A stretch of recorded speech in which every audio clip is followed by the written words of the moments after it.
I'm Corey, 20 years old, a sophomore at a university in a Midwestern American college town, where autumn stretches out over the maple trees blazing red, as if wanting to take yearbook photos with all the students. Here, mornings smell like coffee, afternoons like freshly cut grass from the football field, and evenings often smell like loneliness, especially for someone like me, standing in a crowd but feeling like I belong to a different orbit. This story begins in the library, a place people go for quiet, but my heart chose noise instead. I met Caden at the row of tables near the window, where sunlight streamed in like a gentle promise. He was hunched over, headphones on, fingers tapping rhythmically on a thick philosophy book. I don't know what made me stare longer than usual. Maybe his broad shoulders, or the faint smile that bloomed when he suddenly understood a difficult passage. Or maybe simply because I was tired of pretending not to look at anyone. Our eyes met just as Caden looked up. That moment was like two worlds accidentally colliding. No fireworks, no background music, just my heart skipping a beat. "Is this seat taken?" I asked, my voice smaller than intended. Caden pulled his headphones down to his neck and gave a casual smile. "Not yet, but Aristotle's book is taking up a lot of mental space." I smiled, sat down, and opened my laptop just to hide my awkwardness. I didn't think we'd talk much that day, but it turned out silence could be a form of closeness, especially when two people shared the same warm sunlight and the soft rustle of turning pages. After nearly an hour, Caden tilted his head slightly toward me. "What are you studying?" "Communications." "You?" "Philosophy." "Which means I'm spending tuition money just to ask questions no one answers," he said, half joking, half serious. And that's how the conversation started. Smooth, as if we'd known each other for ages. We talked about strict professors, overpriced cafeteria food, and how growing up sometimes just means learning to take responsibility for your own heart. Neither of us said outright who we were, but in the pauses, some things didn't need to be spoken. His name, Caden, stuck in my mind the moment I heard it. There was something in the way he said it, solid but not cold. I introduced myself as if this was just a passing encounter. Yet under the table, my hand clenched lightly, as if holding on to something that had just fallen. In the days that followed, we kept accidentally running into each other. At the coffee shop near the campus gate, at the basketball court, on the leaf-shaded path behind the humanities building. I knew there was no accident. People always find their way back to where they feel seen. And Caden became that place. I lived between two worlds. One world was classes, essays, noisy parties where people cracked jokes about norms without ever looking deeper. There, I played the role of being fine, safe, as if everything was in line. The other world was just the two of us. Me and Caden, with conversations that stretched late into the night, accidental brushes in hallways, and silences filled with unnamed things. We didn't declare anything, but there were small promises between heartbeats, fragile yet terrifyingly real. One evening, after a study group, we walked along the lake behind the dorms. The cold wind carried the scent of damp leaves. Streetlights reflected rippling on the water like stretched-out secrets. "Corey," Caden called softly. "Yeah. If everyone has two worlds, one people see, and one only they know, which one are you standing in?" I was silent for a long time. The question hit exactly where I hid things. "Probably on the boundary," I replied, my voice small as if afraid to shatter the air. "And you?" Caden smiled, not happily. "Me too. But standing in the middle for too long gets tiring." We stopped at the steps. Our hands were only inches apart. That small distance became unbearably large. I wanted to say, "I like you." I wanted to say I'd found something in your eyes, a promise unspoken. But years of practicing normal had taught me silence. Then Caden spoke first. "Corey, no matter what, don't disappear from my world," he said slowly, as if laying down a small promise. "Don't let anyone tell you to be someone else to be loved." My heart tightened. I didn't know why he said that, nor that it would become the thread guiding me through the months ahead. I just nodded, though my throat choked up. That night, back in my room, I stared at the ceiling for a long time. Between two worlds, There was a narrow path leading straight to Caden. And I'd unconsciously stepped onto it. I had no idea that path was full of challenges too. That love wasn't just longer than usual glances and half-serious jokes. It was a collision between old fears and new desires, between voices in your head and the very small voice in your heart. But in that moment, one thing was clear. I'd met Caden, and my world began to shift its orbit, and everything was just beginning. The weeks that followed were like a season just for the two of us. Not the kind of love labeled clearly, no definition stamped on our foreheads, but a familiarity that my body recognized before my mind caught up. Caden and I started a strange routine. No appointments, but always meetings. Third floor of the library, table by the window. The coffee shop on the corner where the barista remembered Caden's name but always mispronounced mine. The stone bench behind the gym where few sat in the late afternoon. We talked a lot about little things, the lofi music Caden listened to while studying, my collection of old movie tickets, unnamed fears like being forgotten, not being good enough, not being chosen. Once, in a honey-golden afternoon, Caden turned and asked, "If no one was watching, how different would you be from now?" The question was simple, like opening a window in midwinter. "I'd laugh louder," I said honestly. "And maybe I'd hold hands with the person I like on the grass, not caring what anyone thinks." Caden didn't answer right away. He looked down at his hands, fingers curling slightly, then looked up with his familiar calm smile. "Sounds like a small but big dream," he said. We didn't name who the person I like was, but the air between us did the rest. The wind gently flipped the pages of the book on my lap, as if the world was curious about what came next. Then college life, like a strict supervisor, reminded us that assignments wait for no one. I buried myself in communications essays, while Caden prepared for an existential philosophy exam that sounded exhausting just to hear about. Late nights in the library until 2 a.m., countless coffees, footsteps echoing in empty hallways. One day, as I crammed the last bit of material, Caden placed a warm chocolate chip cookie in front of me.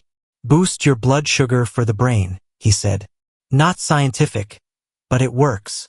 I took a bite, the sweetness spreading just right. "Thanks. This saves my life." Caden rested his chin on his hand, watching me, his gaze not avoiding like before.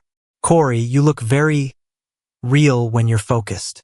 "Aren't I real normally?" I laughed. "You are," he replied softly. "But right now, you're not performing for anyone." The words hit what I always hid. For years, I'd learned to control every frown, every response, measuring what's okay, what's enough. With Caden, those defenses thinned almost to nothing. Freeing yet scary. But the two worlds weren't always peacefully parallel. They collided. The collision started on a weekend evening. My roommate dragged me to a student union party. Music pounded in my chest, the smell of beer mixed with cheap perfume, lights flashing like erratic heartbeats. I didn't like noisy places like that, but I went, out of habit to seem normal. In the corner, I saw Caden. Not alone. He was talking to a blonde girl, her hand casually touching his arm, both laughing. Caden looked natural, at ease, as if his world had never included our lakeside night walks, as if our half-joking questions were just a passing breeze. My chest tightened in a specific way, not possessive jealousy, but feeling like I'd suddenly become a spectator in someone else's story. A familiar voice in my head. "What did you expect? Two worlds aren't easy to merge." Caden caught my eye. Just a second, but enough. His laugh faltered, then softened. He said something to the girl, politely excused himself, and pushed through the crowd toward me. "You're here," Caden said, tilting his head to hear me over the booming music. "Yeah, got dragged." A few heartbeats passed. Then he asked directly, "You okay?" That question was dangerous. It was too close to the door I was trying to lock. I gave a faint smile. "Fine. Just noisy." Caden looked at me longer than usual. "Corey, you don't have to act okay with me." Part of me wanted to spill everything, that seeing him with someone else stung in a funny way, that I didn't know what we were, but I feared losing unnamed things. But crowded parties aren't for fragile truths. "Wanna step outside?" Caden suggested. We went to the back porch, where the air was cooler, a faint whiff of cigarette smoke. The music became a muffled background.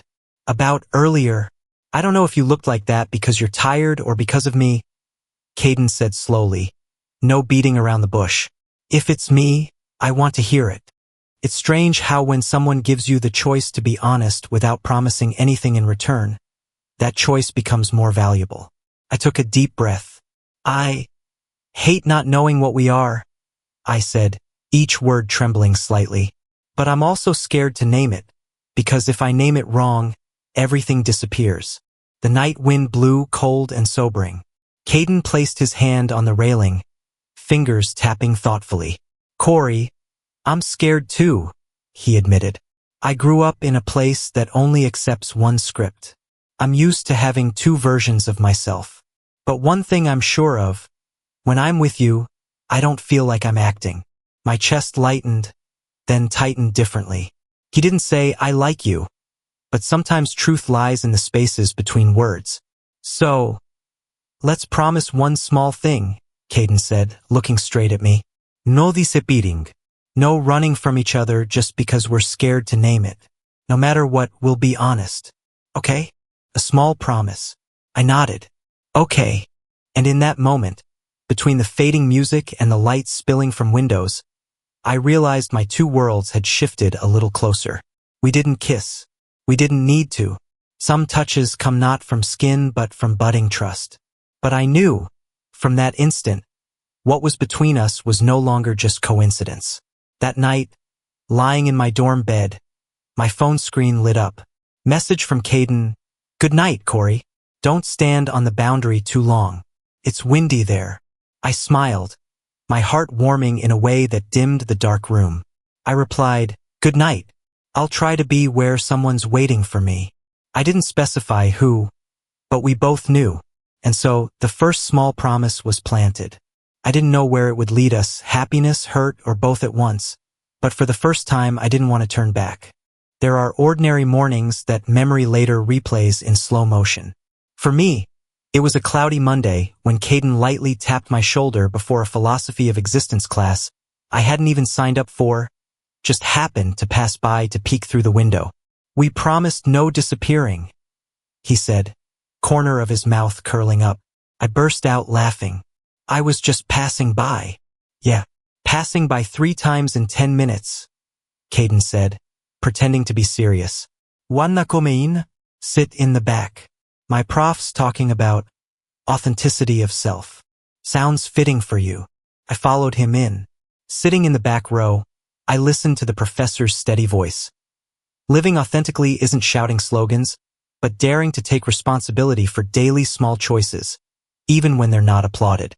I glanced sideways, seeing Caden taking notes carefully, brows slightly furrowed in thought.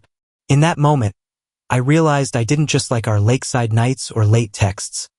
I liked his diligent, tired version trying to understand the world too. After class, Caden pulled me out of the student tide. Wanna escape? He asked. Not from life, just homework. Terrible but tempting suggestion, I replied.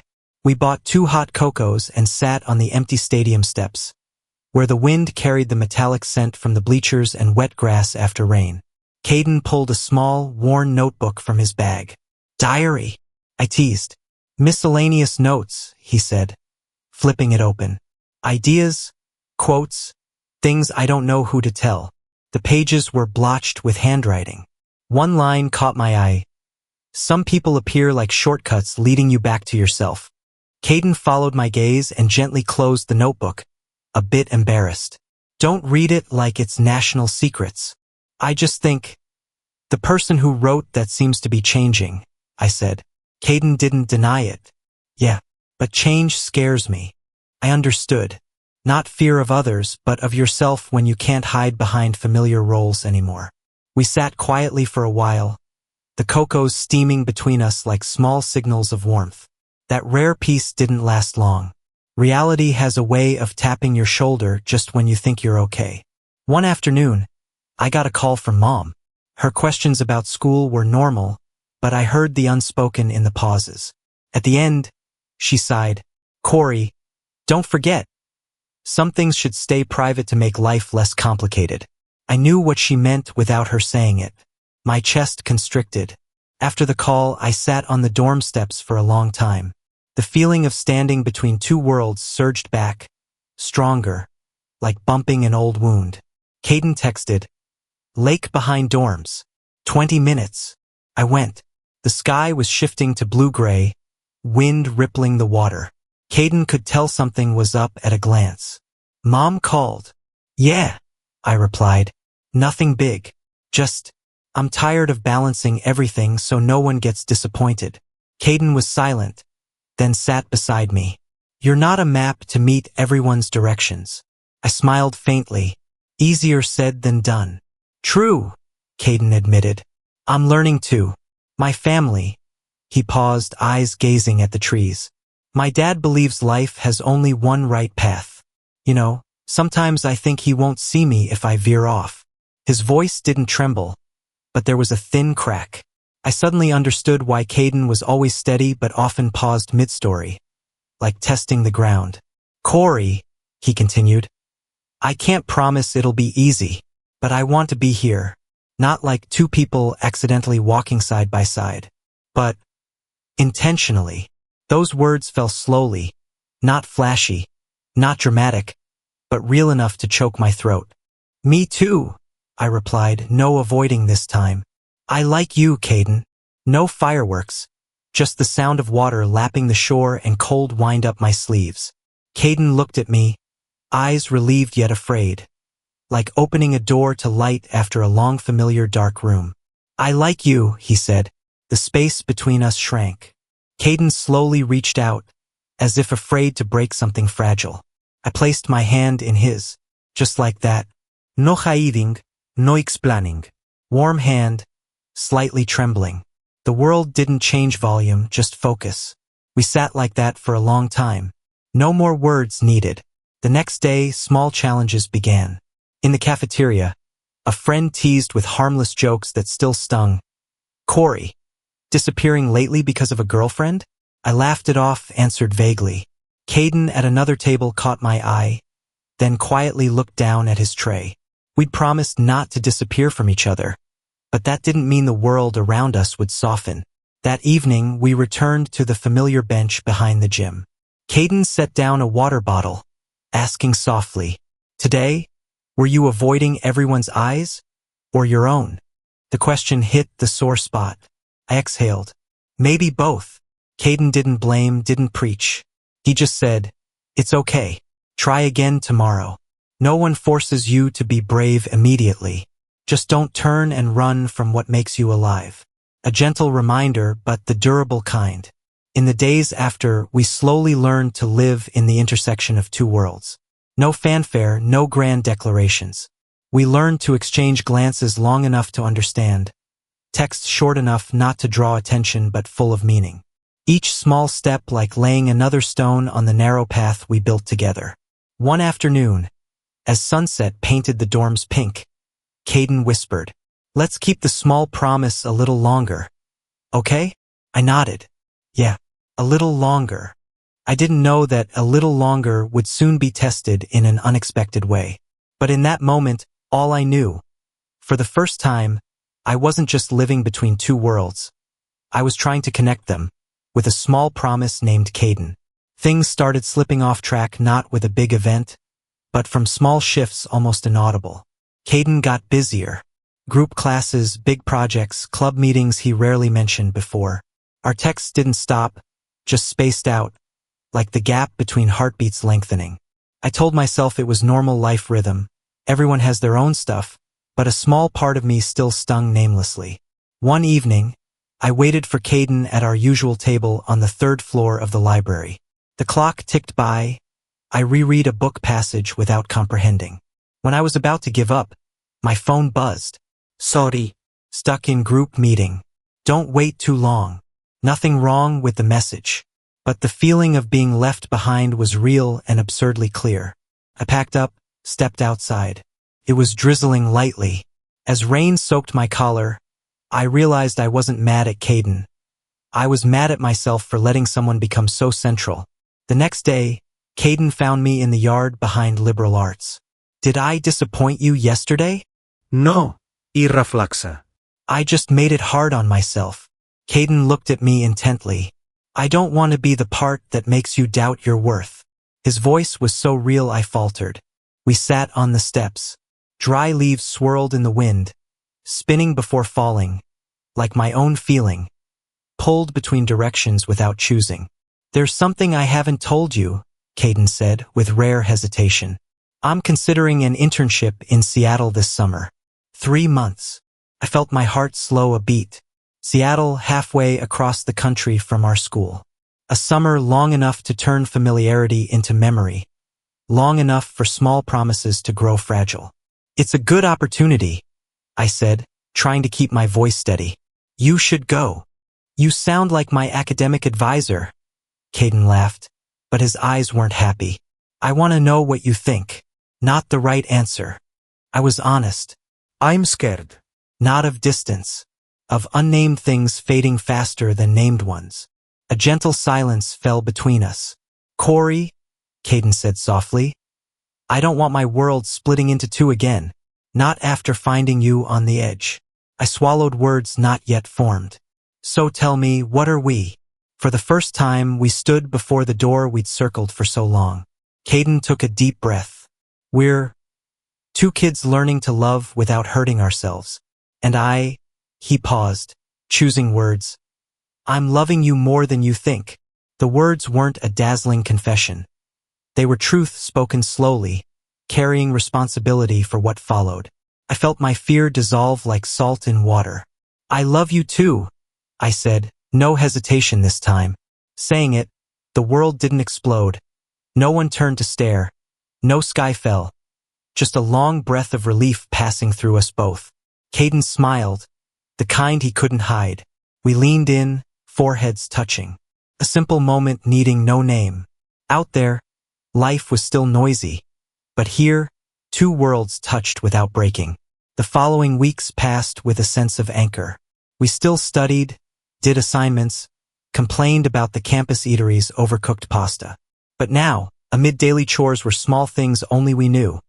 The post-it Caden stuck on my laptop saying, drink water, you chaos human. The mocha I left at his door after a failed experiment. Short hugs in empty hallways that lingered in warmth all day. Then, like every beautiful story, the real test appeared unannounced. One Friday afternoon, lining up for takeout, I saw Caden by the parking lot, talking to his dad on the phone. I couldn't hear clearly, just saw his shoulders tense, hand gripping tight. Wind carried fragments. No, I'm not confused. Dad, please. My heart sank to my stomach. When the call ended, Caden stood still, staring into space, face too calm. I approached. You okay? Took him a second to notice me. He smiled, the familiar one to hide everything wrong. Fine. Just family argument. I didn't accept that. Don't use that smile on me. Caden's shoulders slumped. He sat on the concrete step, hands clasped. My dad found some texts. He asked me straight. No yelling. No insults. Just, you're making it hard on yourself and the family. Think again. Caden laughed faintly, not happily. He's disappointed in a very quiet way. The kind that makes you want to disappear. I sat beside him. No smart advice. Just my hand finding his. Corey, Caden said quietly. I'm not sure I'm strong enough to live true to both worlds at once. I knew that fear because it was mine. But I'd learned. Courage isn't absence of fear. It's holding on with trembling hands. You don't need to be strong for a lifetime, I said. Just for today. Tomorrow we'll figure out. And if you forget who you are, I'll remind you. Caden turned to look at me, eyes wet but no tears falling. Don't promise if you're not sure. I'm not sure of anything, I was honest. Except I won't disappear from you. We squeezed hands, not like victors but like 2 agreeing to stand together when waves crash. That night, in my small dorm room, staring at the ceiling blotched with lamplight, I realized. The small promise from before now had clearer shape. Not about a perfect future, but about going through the imperfect present together. I didn't know what the Seattle summer would bring in distance, what family, friends, fears would do to us. But one thing was irrevocable. I'd chosen Caden not just with emotion, but with decision. And every decision has its price. I once thought the world only cracks once, when you realize you're different from what others expect. But it turns out it can crack more, even when you think you're used to every rift in why. Caden's message came on a gloomy Sunday afternoon, the sky gray like a page no one wants to write on. I need to talk. At the lake behind the dorms? Just that, but my gut knew what waited ahead. Some short words are heavy as winter. The wind was colder than usual when I arrived. Caden stood there, hands in hoodie pockets, watching the rippling water. When he turned, I saw it in his eyes. Not estrangement, but struggle. "Corey," he said softly, "my parents are transferring me back home to study. They want me back on the right path." I didn't ask what right meant. I knew. In some places, words like norms become narrow boxes people try to squeeze their souls into. And they don't know about us. "You?" I asked slowly. Caden shook his head. His chin trembled slightly. "They don't want to know." Those words cut into me. I wanted to grab his hand immediately, but I held back. Not because people were around, but because if I touched, I'd crumble. "I don't want to disappear from your world," Caden continued. "But I also don't want to choose between family and being myself." I'm tired. We sat on the stone steps by the lake, long enough for the sun to vanish behind trees, and golden lamps along the path to flicker on like unspoken thoughts. "I've said it before," I whispered. "I live between two worlds, one where everything seems neat, and one with us. Maybe it's time we connect them, even with just a thin thread." Caden looked at me, eyes wet but steady. "If things get hard, Corey, promise me one thing." "What?"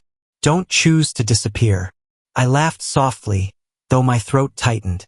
"You too." The small promise. Sounds simple, but it's like holding hands on a cliff, trembling yet real. The weeks after were a string of long days with short calls, half-finished texts, and heavy silences. Caden packed. I helped fold clothes in his dorm room, always messy in an oddly orderly way. Each shirt into the suitcase felt like folding away a moment we'd laughed. "Will we be okay?" I asked without looking up. "Don't know," Caden replied honestly. "But I want to try." The night Caden left school, we stood in the parking lot, headlights from passing student cars sweeping our faces. He stepped close, hugged me, tighter than any before. No movie farewell with rain and soundtrack, just engine hums, suitcase wheels rattling, and my heart offbeat. Caden gently pressed his forehead to mine. "I'll come back, somehow. Not as a hero, just as me." Our lips touched, brief but enough for the world to recede. Not impulsive, not empty promise. Just two young American guys in a college lot, learning to be honest with their hearts. Then he left. The days after, school was still bustling as if no one was missing. People rushed to class, coffeed, essayed, laughed. Only I had to learn to step over the gap newly named Caden. But strangely, I didn't return to the old world. I wasn't on the exact boundary anymore. Something in me had shifted, maybe courage, small but persistent. I started being more honest with closest friends. No speeches, just simple, "I like a guy. His name's Caden." Some were silent long, then hugged me. Some just said, "Cool, you're still Corey," and kept munching popcorn. That was enough. One late winter evening, thin snow falling like a fresh secret, my phone buzzed. "Hey, I'm back at the old school for a few days. By the lake. Can we meet?" I ran like an idiot. There, Caden leaned on the railing, breath turning to white mist. He was still him, thinner, eyes deeper, but smile clearer than ever. "Things aren't easier yet," he said, "but I'm not hiding from myself anymore." I looked at the partly frozen lake, seeing two worlds, ice and water, coexisting on the same surface. No one had to win. They just were. "We don't need big promises," I said. "Just keep not disappearing from each other's worlds." Caden nodded. "A small promise. We sat side by side, shoulders touching. No hiding, no drama. Just two guys growing up at an American university, learning that love isn't becoming perfect. It's daring to show up, even with fear still there. I don't know where the future will spin us, but I know this. Between two worlds, we've stitched them with a thread, quietly, patiently, and real. My name is Corey. His is Caden. And this is the story of two worlds, connected by a small promise.